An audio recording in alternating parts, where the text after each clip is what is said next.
She had one chance to lie. It would save a life, but destroy everything else. Sarah stared at the phone screen. One unread message from her brother David. 3 words that would change everything.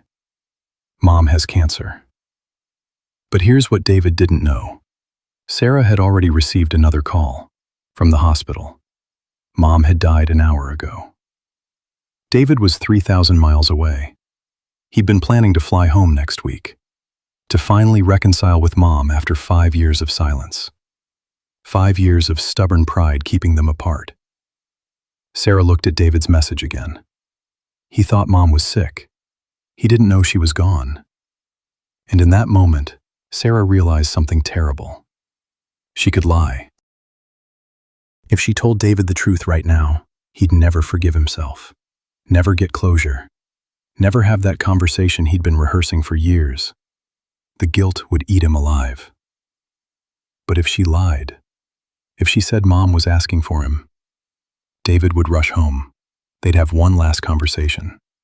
Even if it was just Sarah speaking Mom's words, the words Mom would have said if she'd had the chance. David would find peace, but Sarah would carry the lie forever. She had maybe 10 minutes before the hospital would call David directly. 10 minutes to decide. Sarah's finger hovered over the call button. Her mind raced through the options. Tell the truth.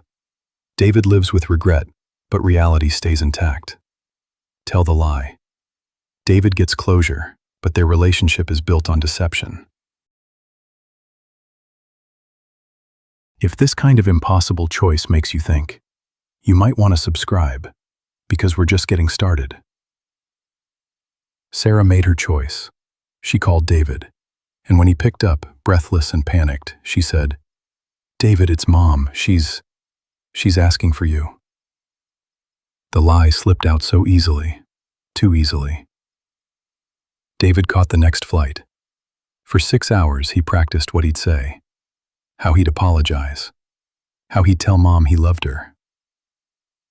When David arrived, Sarah was waiting at the hospital, and in that room, she became her mother's voice.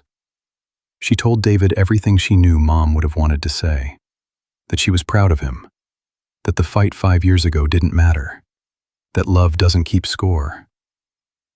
David cried. He forgave himself. He forgave Mom. He thanked Sarah for calling him in time. Sarah smiled and said nothing about the truth. Now here's where this story gets interesting.